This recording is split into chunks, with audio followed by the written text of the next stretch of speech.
ఈ వ్లాగ్లో అయితే నేను నా Thursday to Sunday random day in my life అయితే కవర్ చేశాను. ఇదైతే థర్స్డే లంచ్కి సింపుల్గా లెమన్ రైస్ ప్రిపేర్ చేశాము, ఒక పౌడర్ వేసి. మీరు ఎప్పుడన్నా లెమన్ రైస్ పౌడర్ వేసి చేసున్నారా, లేకపోతే నార్మల్గా చేస్తారా? కమెంట్స్లో చెప్పండి. ఈ పౌడర్కి అయితే నేను కొంచెం ఆవాలు, మెంతులు, తెల్ల నువ్వులు వేయించుకొని పక్కన పెట్టుకున్నాను. దాని తర్వాత కొంచెంగా ధనియాలు, శనగపప్పు కూడా వేయించుకొని ఆరబెట్టుకున్న తర్వాత ఈ విధంగా పౌడర్ చేసి పెట్టుకోవాలి. లెమన్ రైస్కి మనం రెగ్యులర్గా తిరగమాత చేసుకుంటాం కదా, ఆ విధంగా చేసుకొని అల్లము, కరివేపాకు కూడా వేసుకొని దాని తర్వాత శనగపప్పులు వేసుకుంటే బాగుంటాయి. కొంచెం ఇంగవ, పసుపు, లెమన్ జ్యూస్ కూడా వేసేసి కొంచెం వేయించుకున్న తర్వాత కావాల్సిన ఉప్పు వేసేసి మనం ఉడకబెట్టుకున్న అన్నాన్ని కూడా వేసి మిక్స్ చేసేయాలి. దాని తర్వాత ఫైనల్గా నేను చేసుకున్న పొడి కూడా వేసి బాగా దీంట్లో మిక్స్ చేసేస్తున్నాను. ఈ పొడి లేకుండా చేసుకుంటే అదొక టేస్టు, పొడి వేసుకొని చేసుకుంటే ఒక టేస్టు. ఒకసారి వేసుకొని ట్రై చేయండి.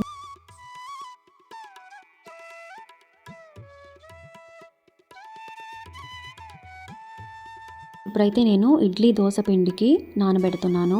ఈ ఒక్క పిండితో మనము ఇడ్లీలో వేసుకోవచ్చు, దోశలు కూడా బాగా వస్తాయి. దానికి మెయిన్గా పచ్చి బియ్యం 1 గ్లాస్ ఎత్తుకున్నాను.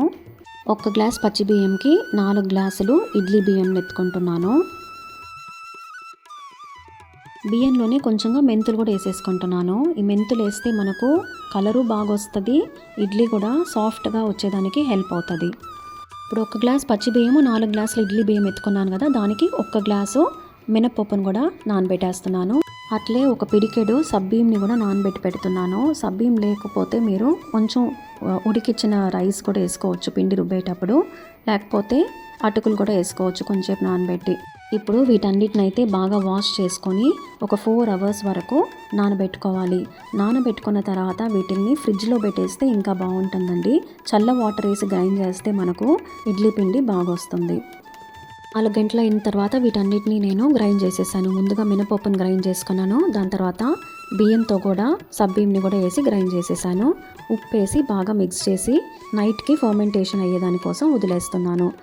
మరుసటి రోజు అయితే కొంచెం లేట్గా లేసానండి. చూడండి, ఇది పరిస్థితి. కొంచెం లేట్గా లేసిన వల్ల పిండి అయితే బాగా పులిసిపోయి పొంగిపోయింది. దీన్ని క్లీన్ చేసేదానికి ఒక 10 to 15 మినిట్స్ నాకు వేస్ట్ అయింది. ఈ పిండి ఒక పని ఇచ్చిందంటే నా కూతురు ఇంకొక పెద్ద పని ఇచ్చిందండి. చూడండి, గ్యాస్ అంతా ఎలా చేసి పెట్టుందో. సోయా 65 లాగా ఏదో చేసుకోందండి. నైట్ అంతా చదువుకొనింది, మరుసటి రోజు పొద్దునే ఆకలి అని చెప్పి ఈ పని చేసి పెట్టుంది. దానికి వంట తెలుసు అని సంతోషపడాలో, లేకపోతే ఎందుకు తెలిసిందని బాధపడాలో తెలియట్లేదు. ఒక్కోసారి వచ్చి ఏదో ఒకటి ఇట్లా చేసి వెళ్ళిపోతుంది, క్లీన్ అయితే చేయదు. దోశ పిండి రెడీ. దోశ పిండికి అయితే చట్నీ చేయాలి కదా, దానికోసం గార్లిక్ చట్నీ అయితే చేసేస్తున్నాను. గార్లిక్లో ఎందుకు ఆనియన్ వేస్తున్నాను అనుకుంటున్నారా? అది వేస్తేనే బాగుంటుంది. ఆనియన్తో కూడా తెల్లగడ్డలు కూడా వేసేసుకుంటున్నాను. దీంట్లో ఒక 20 నుంచి 25 వరకు తెల్లగడ్డలు వేసుకున్నాను నేను. చూడండి, దీన్ని కూడా ఎంచుకోవాలి. వీటితో కూడా ఎండు మిరపకాయలు కూడా వేసేసుకోవాలి. నేనైతే కాశ్మీరీ రెడ్ చిల్లీస్ వేసాను, ఒక 8 నుంచి 9 వరకు. మీరు రెగ్యులర్ మిరపకాయలు వేసుకుంటున్నారంటే కొంచెం తగ్గించేసుకోండి, ఎందుకంటే కారంగా ఉంటుంది. నేను కాశ్మీరీ రెడ్ చిల్లీస్ వేసే నాకు ఈ చట్నీ అయితే కొంచెం కారంగానే ఉండింది, కానీ చాలా చాలా టేస్ట్గా ఉండింది. తప్పకుండా ట్రై చేయండి, మీకు అందరికీ కూడా నచ్చుతుంది. ఇప్పుడు కొంచెం ఇవన్నీ వేగిన తర్వాత పసుపు, ఉప్పు, చింతపండు కూడా వేసి వేయించుకోవాలి. ఇప్పుడు వీటిని బాగా చల్లార్చి మిక్సీలో వేసి ఫస్ట్ వాటర్ వేయకుండా ఒకసారి గ్రైండ్ చేసుకోవాలి. దాని తర్వాత కొద్దిగా వాటర్ వేసి గ్రైండ్ చేయాలి. చూడండి, ఈ విధంగా సాఫ్ట్గా గ్రైండ్ చేసుకోవాలి. ఇప్పుడు ఈ గార్లిక్ చట్నీకి అయితే నేను తిరగమాతను రెడీ చేసేసాను. కొంచెం నువ్వుల నూనెలో ఆవాలు, కరివేపాకు వేసేసి కొంచెం ఇంగ వేసేసి బాగా మిక్స్ చేయాలి.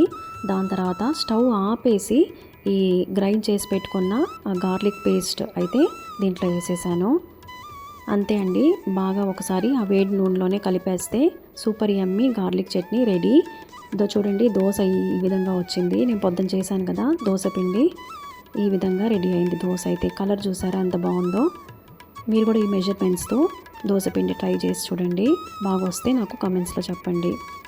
డిన్నర్ అయితే అయిపోయింది. ఇదైతే నెక్స్ట్ డే అండి. నా కూతుర్ని బోర్డ్ ఎగ్జామ్ అని చెప్పాను కదా, స్కూల్లో డ్రాప్ చేశాము. ఎగ్జామ్కి వెళ్తుంది. తన్ని స్కూల్లో డ్రాప్ చేసేసి దాని తర్వాత మేమైతే వెజిటబుల్స్, ఫ్రూట్స్ పర్చేస్ చేసేదానికి మార్కెట్కి వచ్చేసాము. పచ్చి మామిడికాయలు అయితే అవైలబుల్గా ఉంటున్నాయి, కానీ చాలా చాలా కాస్ట్లీగా అనిపిస్తుందండి. బంగినిపల్లి మామిడి పండ్లు కూడా సేల్కి అయితే ఉన్నాయండి. కిలో వచ్చి 199 వేస్తున్నారు. అది ఈ టైంలో బంగినపల్లి పర్చేస్ చేస్తే స్వీట్గా ఉంటాయా? ఏమో అండి, మేమైతే చేయలేదు పర్చేసు. ఏదో ఇక్కడ మా టీవీ అయితే హ్యాండ్ ఇచ్చింది. 10 ఇయర్స్ అయిందండి సామ్సంగ్ ఎల్ఈడి టీవీ. పోయింది. సో మదర్ బోర్డ్ అయితే చేంజ్ చేయాలని చెప్పారు. చేసినా కూడా ఈ విధంగా ఉంది. కొత్తగా టీవీ కొనేసి ఉంటే పోయిన్నాం. ఇదైతే నెక్స్ట్ డే అండి, సండే. నా కూతురు స్కూల్కి వెళ్ళిపోతున్నాం మేము ఇప్పుడు. ఎందుకంటే వాళ్ళ స్కూల్ ఒక వైస్ ఛాన్సలర్ వచ్చి మాకు పేరెంట్స్ని అంతా ఇన్వైట్ చేస్తున్నారు, స్టూడెంట్స్ అండ్ పేరెంట్స్ని. వాళ్ళు నెక్స్ట్ కాలేజ్కి వచ్చి ఏం కోర్స్ తీసుకోవచ్చు దాని గురించి మాట్లాడడానికి, వాళ్ళ కాలేజ్లో ఏమేమి ఆప్షన్స్ ఉన్నాయి అని చెప్పేదానికైతే పిలుచున్నారు. వెళ్ళాము, బాగానే ఉండింది.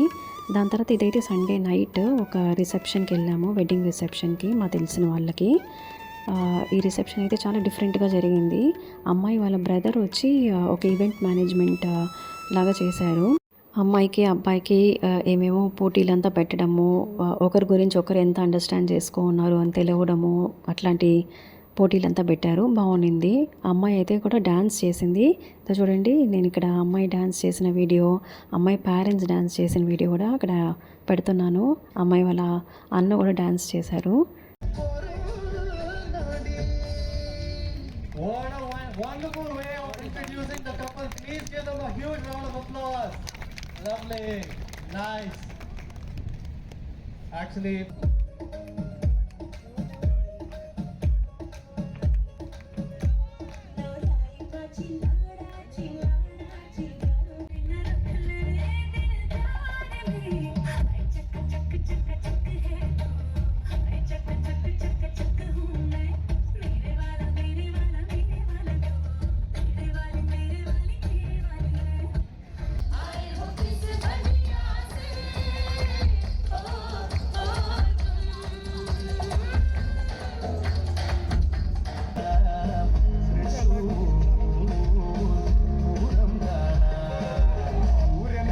ఓకే అండి, ఇది మా థర్స్డే టు సండే వ్లాగ్.